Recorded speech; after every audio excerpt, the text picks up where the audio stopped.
কি ভিখারি নাকি? মমতা ব্যানার্জি কি ভিখারি? বাংলার মা বোনেরা ভিখারি যে বারবার গিয়ে গিয়ে হাত পাতবো, টাকা দাও টাকা দাও? নিজের কাজের টাকা, নিজের অধিকারের টাকা, ন্যায্য টাকা সাহস হয় কি করে? আজকে আপনি নিজে 10 লক্ষ টাকার স্যুটবুট পরতে পারেন মোদিজি, আপনি 1.5 লক্ষ টাকার বুক পকেটে পেন রাখতে পারেন, আপনি 5 লক্ষ টাকার চটি পরে ঘুরে বেড়াতে পারেন, 8,000 কোটি টাকার এরোপ্লেনে চড়তে পারেন, 20,000 কোটি টাকার সেন্ট্রাল ভিস্তা বানাতে পারেন, আর আমাদের 100 দিনের কাজের টাকা আপনি আটকে রাখবেন? আমরা কি ভিখারি নাকি? মমতা ব্যানার্জি কি ভিখারি? বাংলার মা বোনেরা ভিখারি যে বারবার গিয়ে গিয়ে হাত পাতবো, টাকা দাও টাকা দাও? নিজের কাজের টাকা, নিজের অধিকারের টাকা, ন্যায্য টাকা সাহস হয় কি করে? সাহস হয় কি করে? মাথায় রাখবেন, ক্ষমতা সারা জীবন থাকে না, আর পিপিলিকার পাখা ওঠে মরিবার তলে। বেশি উড়ছেন তো উড়ুন উড়ুন, উড়তে উড়তে কবে ফুরুত হয়ে যাবেন ধরতে পারবেন না। বাংলার মানুষ সব দেখছে, সব উপলব্ধি করছে। আজকে সেন্ট্রালে কি হচ্ছে?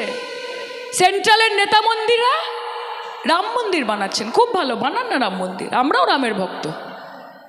আর রাজ্যের মন্ত্রীরা তারা গীতা পাঠে মগ্ন হয়েছে। ধর্ম আছে, কর্ম নেই, কাজ নেই, চাকরি নেই, রোজগার নেই, পয়সা নেই, ভবিষ্যৎ নেই, ধর্ম আছে। পেট যদি খালি থাকে না মা, ভগবানের নাম ডেকেও তখন মনে শান্তি আসবে না। মন্দির বানান, প্রত্যেকটা গলি গলিতে একটা করে মন্দির বানান, কিন্তু তার সঙ্গে ভারতবাসীর এমন ব্যবস্থা করে দিচ্ছেন যে মন্দিরের বাইরে বাটি নিয়ে আমাদেরকেই বসতে হবে। সেই জন্য মন্দিরগুলো বানাচ্ছেন, যে কাজ তো দিতে পারছি না। আগে থালা বাসন বাজিয়েছিলেন করোনার সময়, মনে আছে, ঢাং ঢাং করে। এখন বাটি নিয়ে প্র্যাকটিস করতে হবে, যে নরেন্দ্র মোদীর শাসনকালে আমরা বাটি ধরেছি, নিয়ে মন্দিরের সিঁড়িতে বসেছি। আর পশ্চিমবঙ্গের মাটিতে এসে আপনারা হিন্দু মুসলমান করছেন। হিন্দু মুসলমান, ঈসাই, খ্রিস্টান, বৌদ্ধ, জৈন এসব করছেন। আরে আমরা মমতা বন্দ্যোপাধ্যায়ের শিক্ষায় শিক্ষিত, তার দীক্ষায় দীক্ষিত। পশ্চিমবঙ্গের মেয়ে আমি, এই মঞ্চ থেকে দাঁড়িয়ে বলে যাচ্ছি, অষ্টমীতে মা দুর্গার পুজোর ভোগ যেরকম খাবো, বন্ধুর বাড়িতে ঈদে গিয়ে বিরিয়ানিটাও চাইবো। অধিকার আছে আমার। যদি মনে হয় গুরু পরবের দিনে গুরুদ্বারাতে গিয়ে সুজি আর হালুয়াটাও খাবো, এবং তার সঙ্গে যীশু খ্রিস্টের জন্মদিন আসছে, 500 গ্রাম কমলা লেবু আর একটা ফ্রুট কেক যিশুর জন্মদিনে, আমাকে কে আটকাবে রে? কে আটকাবে? আমরা শান্তি সম্প্রীতি একে অপরকে সঙ্গে নিয়ে বড় হয়েছি।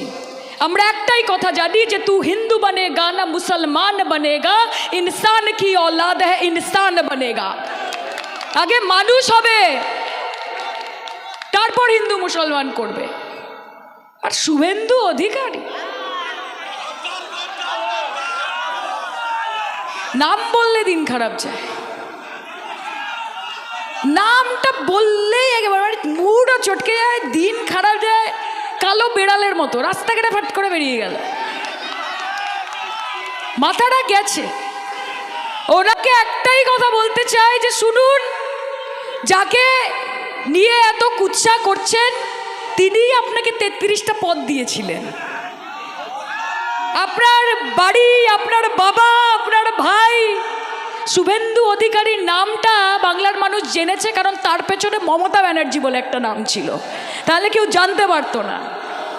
ওপরে একজন আছে, হিসাব হচ্ছে, বাড়তে থাকুন, কিন্তু মাথায় রাখবেন ফল যতই বড় হয়ে যাক গাছের থেকে কোনোদিন বড় হতে পারে না।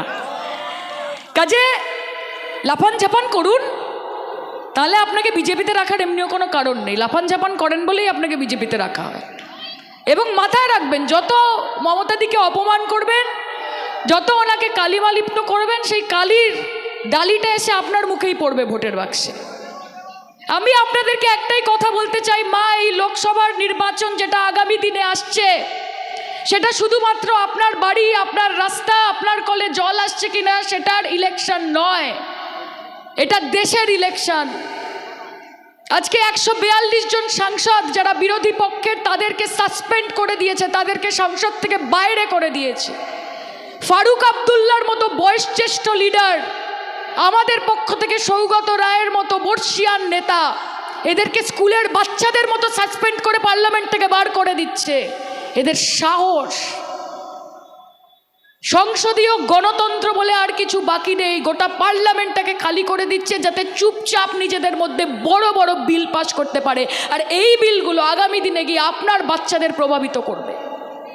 কাজে ভোট যখন দেবেন মাথায় রাখবেন যে নরেন্দ্র মোদীকে, এই ধাপ্পাবাজ জুমলাবাজ বিজেপি পার্টিকে একটাও ভোট নয়, একটাও ভোট দেবেন না। এরা আপনাদের জন্য কিচ্ছু করেনি এবং যারা আপনাদের জন্য কাজ করতে গেছে তাদেরকে আটকেছে। মমতা ব্যানার্জিকে প্রত্যেক দিন আটকাচ্ছে যাতে আপনাদের টাকাগুলো আমরা দিল্লি থেকে আনতে না পারি। আপনাদের 100 দিনের কাজের টাকা, আপনাদের আবাস যোজনার টাকা, আপনাদের কন্যাশ্রীর টাকা, আপনাদের রূপশ্রীর টাকা আটকাও কোন সাহসে? কেন বাংলা আবাস যোজনা কেন নাম দিয়েছো? টাকা দেব না তো কি নরেন্দ্র মোদী আবাস যোজনা নাম দেবে? নরেন্দ্র মোদী আবাস যোজনা আপনার কাছে কি গুরুত্বপূর্ণ? নরেন্দ্র মোদী যে বাংলার মা বোনেদের মাথার ওপর একটা ছাদ হবে সেটা গুরুত্বপূর্ণ, নাকি আপনার বাড়ির ভেতরে ওখানে একটা বড় ছবি বাঁধিয়ে রাখতে হবে সেটা গুরুত্বপূর্ণ? আজকে মানুষের বাড়ির সামনে থেকে গ্রাম সড়ক যোজনার রাস্তা তৈরি হবে সেটা গুরুত্বপূর্ণ, নাকি রাস্তার শেষে আপনার একটা 10 ফুট বাই 10 ফুট হোর্ডিং লাগাতে হবে সেটা গুরুত্বপূর্ণ? মমতা দি তো দিয়েছে কন্যাশ্রী, বইয়ের মলাটে বলেছে মমতা বন্দ্যোপাধ্যায়ের নাম লিখতে হবে। রূপশ্রী দিয়েছে তো, বলেছে বিবাহের কার্ডে যখন বিয়ের কার্ড লেখা হবে সেখানে ধন্যবাদ আনতে মমতা বন্দ্যোপাধ্যায় লিখতে হবে। ট্যাব দিয়েছে বাচ্চাদের, বলেছে মোবাইল যখন দিচ্ছি, ট্যাব যখন দিচ্ছি সেটা স্ক্রিন সেভার ওয়ালপেপার মমতা ব্যানার্জির ছবি থাকতে হবে।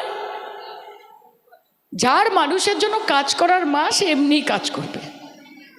আর তোমরা যদি মনে করো বাংলার টাকা আটকে এটা বিশাল হাতি ঘোড়া কিছু মেরে নিচ্ছ, ভুল ভেবেছো। কারণ মমতা বন্দ্যোপাধ্যায় তার পাতে যদি একটা রুটি থাকে সেই একটা রুটিকে ভাগ করে উনি প্রত্যেকটা জেলাতে এক টুকরো করে দিয়ে দেবেন। উনি সেরকম নেত্রী, উনি মা অন্নপূর্ণার মতো নিশ্চিত করবে যেন বাংলায় তার সন্তানরা থাকে দুধে ভাতে। তুমি আটকাতে পারবে আমাদেরকে? বাংলার মেয়েদেরকে অপমান করে আটকাতে পারবে নাকি মমতা বন্দ্যোপাধ্যায়কে অপমান করে আটকাতে পারবে? আপনাদেরকে আমরা এইটুকু কথা দিতে চাই, এই লোকসভার নির্বাচন পাখির চোখ, বিজেপির কাছে সেটা পাখির চোখ। ওদেরকে যেন তেন প্রকারেণ জিততে হবে। ট্রাকে করে করে টাকা আসবে, লরি করে করে টাকা আসবে, আপনাদেরই টাকা ঘুরিয়ে আপনাদের কাছে পৌঁছবে, কানে কানে এসে বলে যাবে ভোট দিন।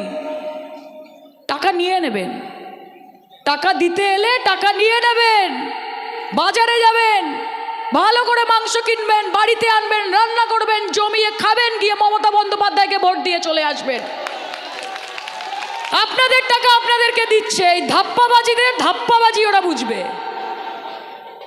আর যখন দেখবেন বিজেপির সাংসদরা এদিক ওদিক ঘুরে বেড়াচ্ছে, তাদেরকে একদম ঘাড় ধরে জিজ্ঞেস করবেন যে আমাদের আদায়ের টাকাগুলো কোথায়, আমাদের পাওনার টাকাগুলো কোথায়।